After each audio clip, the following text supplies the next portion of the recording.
We did it, level 70 plus with a Summoner Necromancer. Viability update and final build with a conclusion at the end. Might we actually sacrifice minions in the future? In this video, we're going to be down skill breakdown, aspects, items, stats to look out for, Paragon board, and how viable it really is. I'll show you a dungeon run as well, where I go down on the skill rotation and essence generation, as it has been requested in the comments. Plus, at the very end, there will be an outlook on the future of this build that might not look like everything I show you right now. Let me first break you down how we deal damage in the skill section. Again, in the description below, there's a written guide and a link to a video explaining that in deeper detail. Mainly we're using Shadow Blight. Shadow damage infects enemies with Shadow Blight for 2 seconds. Every 10th time an enemy receives shadow damage from you or your minions while they're affected by Shadow Blight, they take an additional 1000 plus damage. And that triggers essentially constantly because we're using currently Army of the Den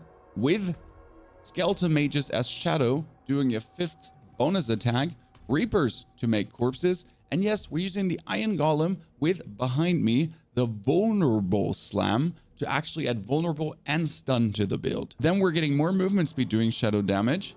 We're getting more damage doing Shadow damage, plus having Corpse Explosion turned into a Darkness skill, and the Blood Mist also making bonus corpses and turned into a Darkness skill, together with the Blight that then slows and also increases your minion damage. But we might actually think about, together with a very new aspect I'm using right now, and that is the Blight defiles areas when spawned, pulling enemies around the affected area, which does work incredibly well, especially with the Golem together when you're playing solo. Because one thing this build is made for, yes, you can work together with your teammates. I played together with a fellow Necromancer and a Mage, but you can do all these tier dungeons solo. We're currently at tier 36 with a team, and I do everything solo up to tier 25 mostly. Now for the aspects we're using, the most important one is each time the Shadow Blight key passive deals damage to enemies, increases the next Shadow Blight's damage within 10 seconds by 60%, stacking up to 5 times. That means your 1000 damage take goes up to a 4000 damage take. But that's not all. This gets followed up by you deal 92%, and that can be up to 240% on a weapon. Increased damage for 6 seconds after the Shadow Blight key passive damages enemies 10 times. And that happens so quick, we'll show that in the dungeon showcase later. The 10 times, it's a millisecond. If there's 10 opponents, you make 1 pool of shadows, 100% bonus damage. That can go up to 240% bonus damage. Talking about shadow damage, that's where the blood-soaked loop comes in as well. Blood Mist leaves a trail that lasts for 4 seconds and deals 249 shadow damage. Well, the shadow damage itself here is not what we're looking for. It's just that you're looking to tick the Shadow Blight. Because these 249, every tick of this 4 seconds, 4 ticks, again, on every enemy, trigger the Shadow Blight. Especially, your movement speed is no longer reduced while Blood Mist is active, plus the 15% bonus movement speed you get as you're actually dealing shadow damage. Also, we're going to come down the stats on items after we spoke about the aspects. Now, as my weapon, I use the unique Bloodless Scream, which I will probably put away as soon as I get that key passive with 240%. Right now, my darkness skills chill enemies for up to 40%, which is a bonus stagger. So you do slow stagger and you do chill stagger, and you can freeze enemies, which actually works really well. Also, your darkness skills have up to 100% chance to generate 2 to 5 additional essence against frozen target. Currently, we're using the +2 Skeletal Warriors on the boots, and I have to say that that one, even if we keep the minion, will get dumpstered because there's no reason for the 2 Skeletal Warriors. Yes, they produce the corpses, but the 4 produce enough corpses that you don't actually need 6 Skeletal Warriors. What we mainly need is the mages. It's just not worth it to sacrifice the warriors and only keep the mages. My pants currently have the barrier aspect. That's mainly because they came out like this, to be honest. Damaging an elite enemy grants you a barrier absorbing up to 2000 damage for 10 seconds. This effect can only happen once every 30 seconds. It's quite useful, gives you a little shield, makes you not that vulnerable. You can dash in. I prefer the armor stacking aspect instead of this, but I found this legendary. It had Corpse Explosion +2, upgraded it 5 times, and it goes for Corpse Explosion +3. The gloves might be the best item, and I recently found an updated version. As you can see, this is item power 780, and this will stay no matter what happens to my minions. Instead of detonating immediately, Corpse Explosion summons a volatile skeleton that charges at a random enemy and explodes. Corpse Explosion damage is increased by 38%. So this is a straight up increase by Corpse Explosion, making it just stronger.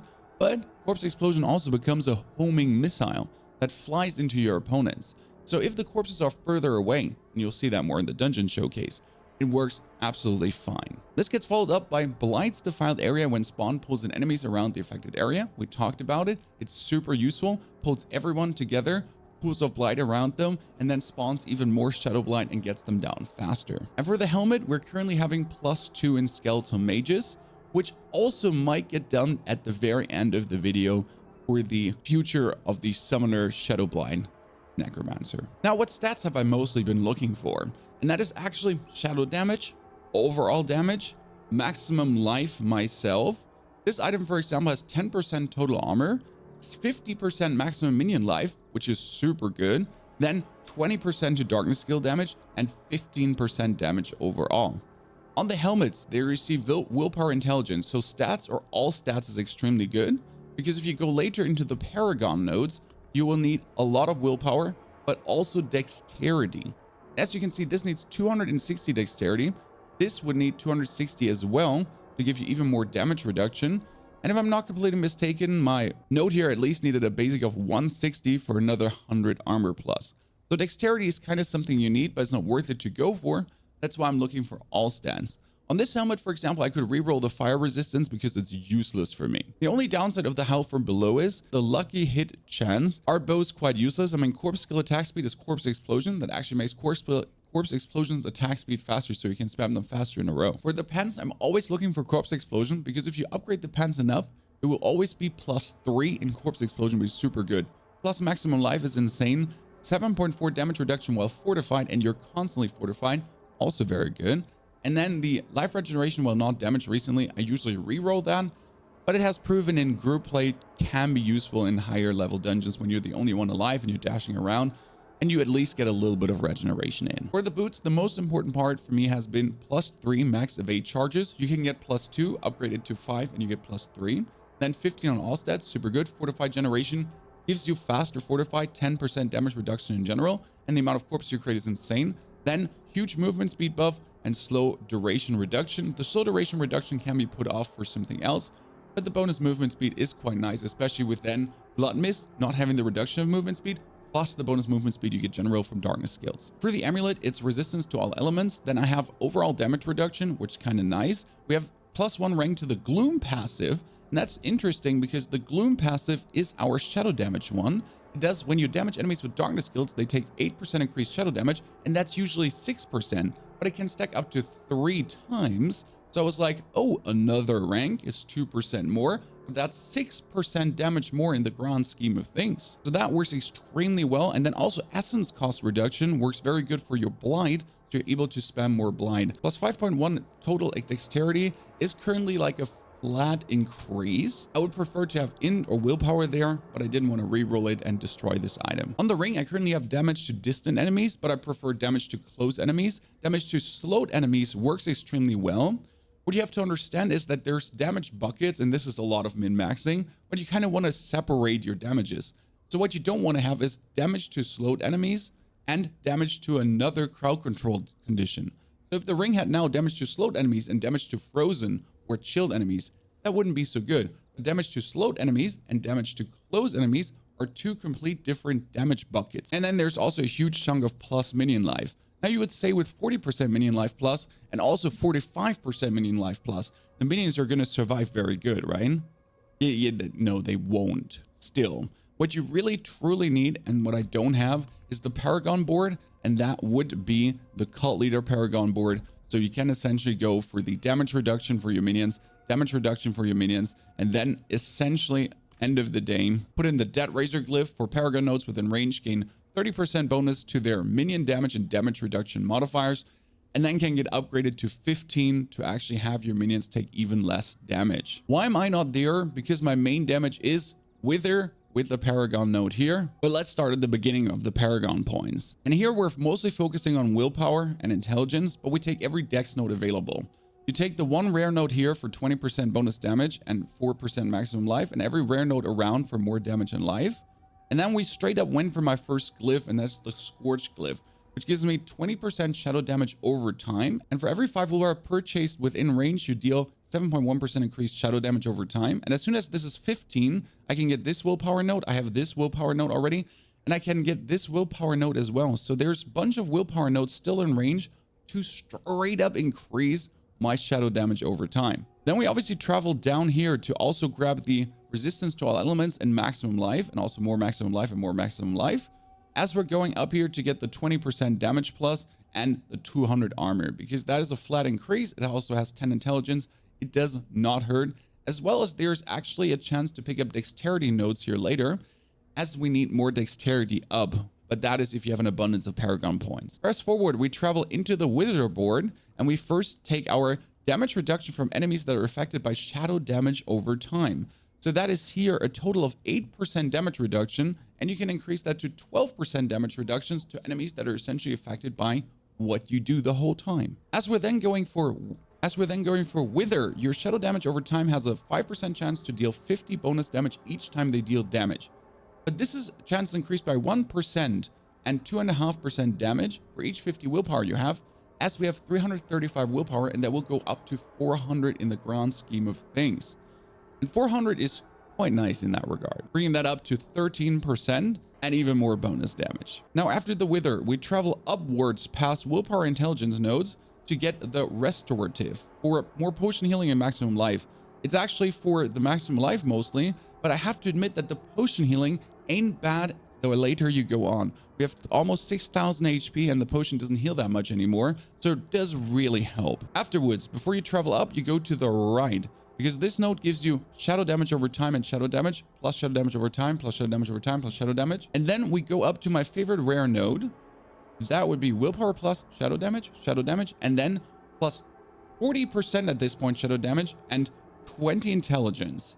Why? Because we're using this glyph socket, and that's the Gravekeeper, which grants 100% bonus to all rare nodes within range. And that also, as we have then 25 dexterity close by, and that's where we're going to be picking up the dexterity up here and the dexterity down here, plus then even more dexterity nodes, will give us another 2% increased damage up to 12% for every close corpse. And there's always going to be abundance of corpses close by, so we'll straight up get a 12% damage increase on top. Which brings us to this note, the Gnawing Darkness, 10% damage to affected by shadow damage over time enemies. So that's 10% damage in total to everything. And then 20% damage to elites, and as soon as you have 260 dex, you get another 10% damage, plus 5% damage, plus 5% damage, plus 8% damage to elites. You see this note is actually quite nasty for Nightmare Dungeons. Our goal would be right now to reach the cult leaderboard, to then obviously get the damage reduction and the bonus minion damage, but it's actually more meant for the damage reduction with then the Dead Razor glyph that I've shown you. But I'm also considering, and that's where we're going to be obviously rotating the board twice like this to go here, but I'm also considering to maybe either go for the Hulking Monstrosity board, or straight up go for Consuming 5 Corpses grants 40% increased damage for 6 seconds, because we're essentially always consuming corpses, and it might be useful to then have the Flesh Eater board and look for a node like 16% damage to elites, 8% damage to elites, and even more resistance to elements and intelligence. I'm not entirely sure if that is a better board end of the day. Now let's do a tier 21 Nightmare Dungeon, which is technically what you should start with when you actually reach level 70 and Torment, because Torment is 70 content end of the day. And then afterwards, let me tell you the future of this build and what I have been planning on changing potentially to take this truly to the next level. I do believe I can take this all the way to level 100, but I like to theory craft and min-max and see what can I get the most out of the build truly. Now my minions are not alive right now, but I mostly just wait for Army of the Dead to just keep pounding them out. And that's usually where I go with. Your minions are dead, that's fine. Army of the Dead, pick them back up. Use Blight to pull everyone together. Then stun them with your Golem. Corpse Explosion until your mana is full again. Blight, pull them all together. Corpse Explosion, get the essence full again. Blight, Corpse Explosion. That's kind of like your rotation, to always begin with Blight, as I was asked for the rotations. Then as you're blighting them, send the golem in to stun. So you're actually getting them immobilized and vulnerable. And then start corpse explosioning, as you will already have the 10 stacks up here. Because as you notice, I do some blights and my 10 stacks are up, 100% bonus damage, and boom. That's how quick it goes with the 100% bonus damage, or the 240% as you have it on your weapon. Bunch of snakes, stun them. And usually you tend to rush through this, right? But this is like Nightmare, Higher, Torment, and even the normal mobs are quite something. So I tend to usually just murder all the things on my way instead of running through it when I'm alone. Because once you have to back up a little bit, you always end up in the next minions, the next minions, the next minions. And that can be kind of like the nuisance. Blood Mist for Shadow Trail to get even more Shadow Blight. It's actually nice to also start with a Blood Mist, because the Blood Mist gives you instantly all the Trail of Shadows, and you come out and suddenly you have 100% bonus damage as you come out. So as you then go to Shadow Blight for the first, as you then go for using your Blight for the first times, you already have the bonus damage going on. Boom, we shoot some bonus damage and destruction. Really fast get these snakes killed. Generally, the less opponents there, the more you can stack Shadow Blight up of 1 and overload them. But the more opponents there, the faster you get your plus 100% damage. Oh, elite. Almost had me. Trail of Shadows. As you can see, 100% again. I keep mentioning it because I'm just so happy that I noticed there is actually this counter. Because yes, you would be surprised, but I didn't know there was a counter until I actually started using it. And there's not only the Shadow Blight counter, there's also this one for the 300% bonus damage on Shadow Blight. So you essentially always see and know how much you have going on. There's the first Animus Carrier. Let's go for the second one. Again, vulnerable slam in, and then bomb, spam it. Trail of Shadows to get even more.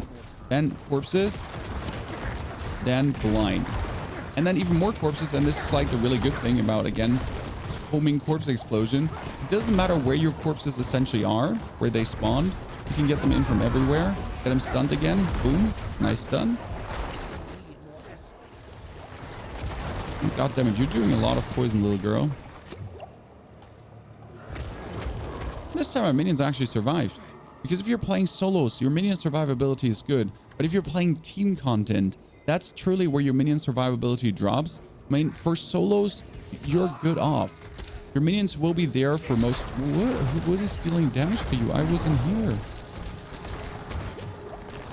Like, they survive long enough to do the job they're designed to do, aka creating bonus corpses. Oh, that is a suppressor spider. That will be something for sure. Suppressor spiders, frozen at least, are not something like super weird. Like, you know, sometimes you get them with fire damage and you're just like, oh god, really? Fire damage and suppressor? And you essentially have to live into the spider. Like from Hair Golem. Stun her.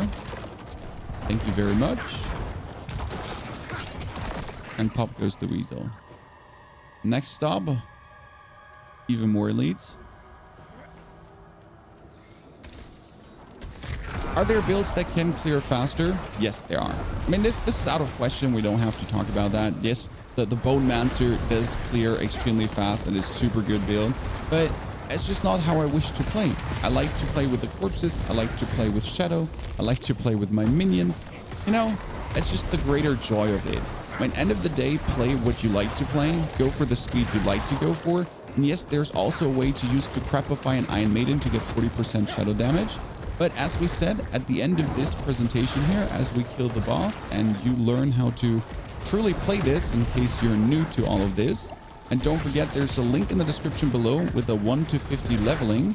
Obviously, when you look at the 1 to 50 leveling, you might take some of the learnings here, because the 1 to 50 leveling did actually not use the 2 Shadow Blight passes. But you will, during the leveling, more look for how to put your skills than the aspects.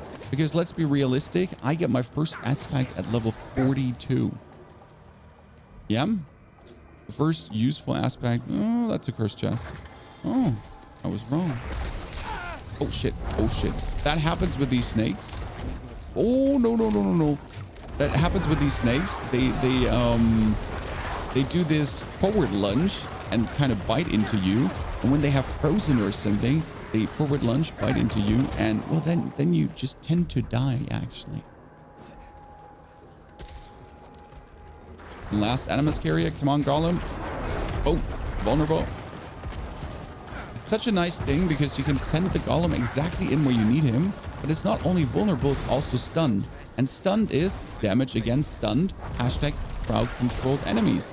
So if you have items with damage versus stun, you know that every single time you get, let's say, 40% bonus damage versus stun, and oh my goodness, lightning pillars, I hate lightning pillars. You get 40% bonus damage versus stun, plus then the 20 vulnerable damage, plus the bonus damage versus vulnerable, as your opponent is vulnerable. Also, yes, if someone has lightning pillars, your minions will just be dead. Off to the next area. We'll travel to the Shadow Depth, and we'll just overload a boss with so much Shadow Blind, you won't even like that anymore. Oh, it might be that we don't have a boss in this one. Huh. Going with a stun, dodge the eye before it hits you, trail of shadows through everyone, which sometimes can get you killed by... Oh, no, no, no, no, no, no, no, no, no, no, no, no. Oh, that was clutch.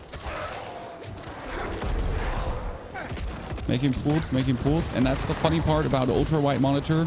You get more range. I don't have an ultra wide monitor, but just in general mentioning, some of my friends play with one. You get some bonus range, you know, for your skills. And now we take our shadow to essentially just dash through all of these because we want to get to the corpses in the back. I got the corpses in the back. You know how it is. And then trigger some more corpses and notice that I don't actually have any more potions, which is kind of like a bummer. Gather some more potions. Send the Golem in to buy me a few precious seconds of time.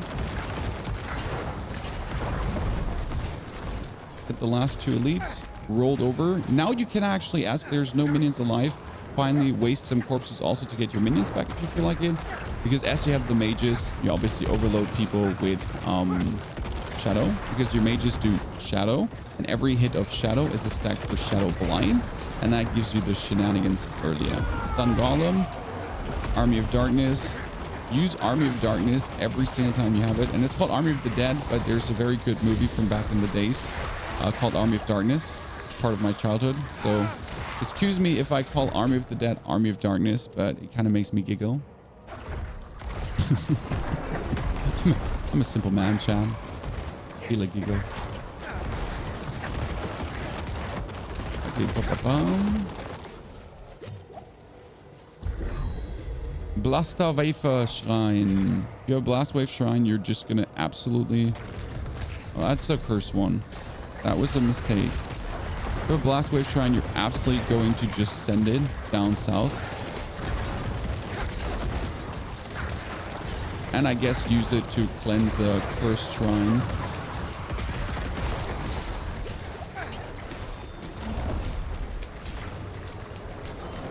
Even though there's like so much poison happening that there's like no tomorrow. Jesus. A little bit too much poison for my liking. Also, I would really like to have my Army of the Dead back. Oh, that is developing into something I really do not like to see here right now.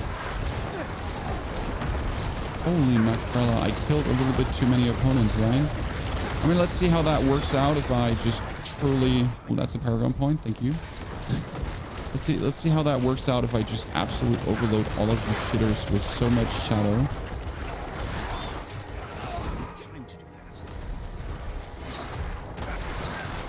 Yeah, I really don't know how I'm alive. I feel like this should have gone way worse for me.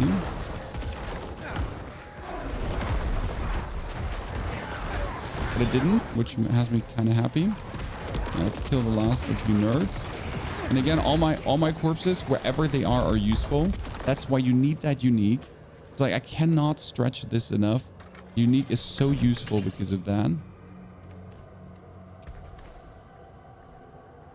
Working my way here to dexterity to get like the intelligence node, because this intelligence also gets boosted 100% again, and then get the bonus dexterities.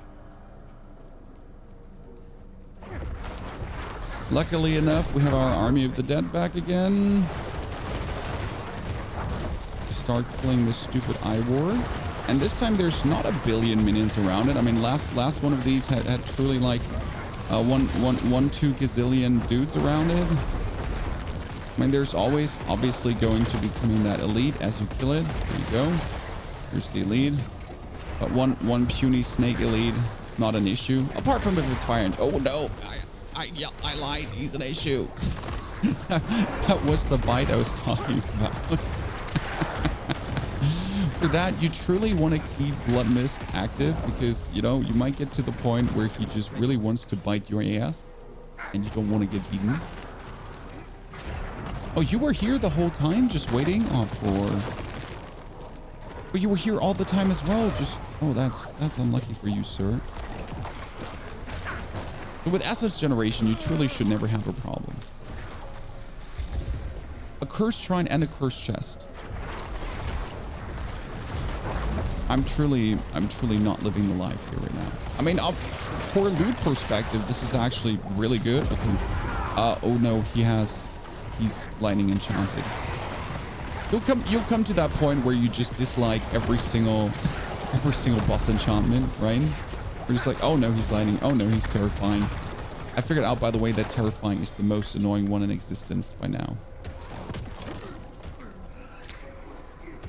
Okay, we took our time to defeat wave 1 this time, so we're not spawning more waves because I just want to have the shrine. I don't literally need to spawn like a gazillion waves. This is, by the way, how you handle these. Like if you want to take a chill pill, just take a chill pill and kill them slower. So you're not going to be spawning elites after elites after elite. And then just take the shrine so you can finish your holy mission. There might be a spider boss. I'm not entirely sure if we have a spider boss. Lethal Shrine, last word of the eye.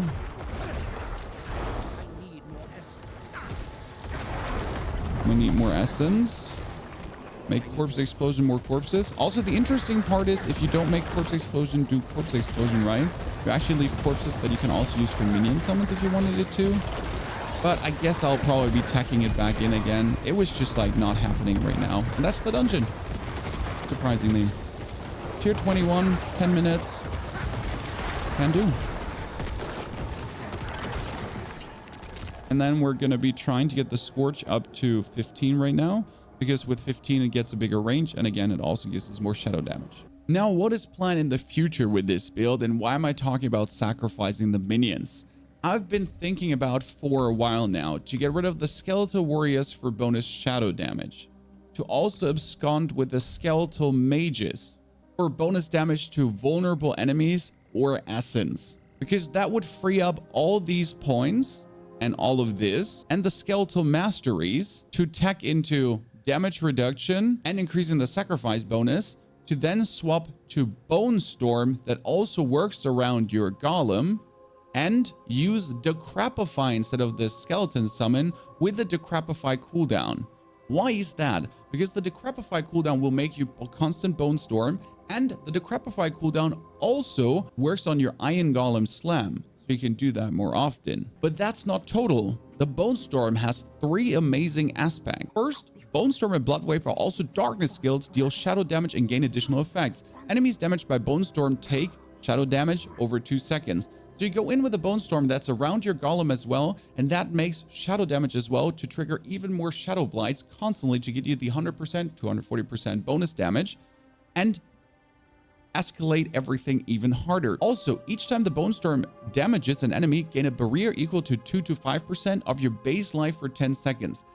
That is one that can work to make you more tanky, but I'm more interested in another one, which once is your sacrifice bonuses are increased by another 50% for even more shadow damage. But Bone Storm also has a chance to consume up to 8 corpses to increase its duration by up to 8 seconds, which means that Bone Storm would consume corpses. And if you then would choose to go for the Paragon board instead of minions, for example, either Hulking Monstrosity for the Golem life and damage increase, or the Flesh Eater, consuming 5 corpses grants you 40% increased damage, and you are constantly obviously consuming corpses. But in this case, the Bone Storm would also bonus consume corpses instead of your Blood Mist to give you even more damage continuously, to do even more shadow damage, to then could this work? All in all, I dearly love my minions and I kind of want to take them to level 100, but I also want to make this real and perfect for you out there. I like my skeletal warriors, I like my skeletal mages, but I really want to try out what if I really go for the golem and the bone storm. Yes, I could increase my clearing speed, I could go for the golem build, and right now as level 70 is reached and we do higher nightmare tiers, the skeletons still survive, but without the dead razor board, they're kind of not survival enough. And I'm not sure if it's worth it to really expand all the resources to get them in action. What do you think? Drop it in the comments below. Do you want to see the updated Bone Storm build, or should we continue making the summoner viable and viable? I do believe right now the main summon you really need is the golem, because the golem has the cool effects. The skeletons are fun and utility, but to truly get them to a point that they are absolutely mental, until a buff is happening, complicated.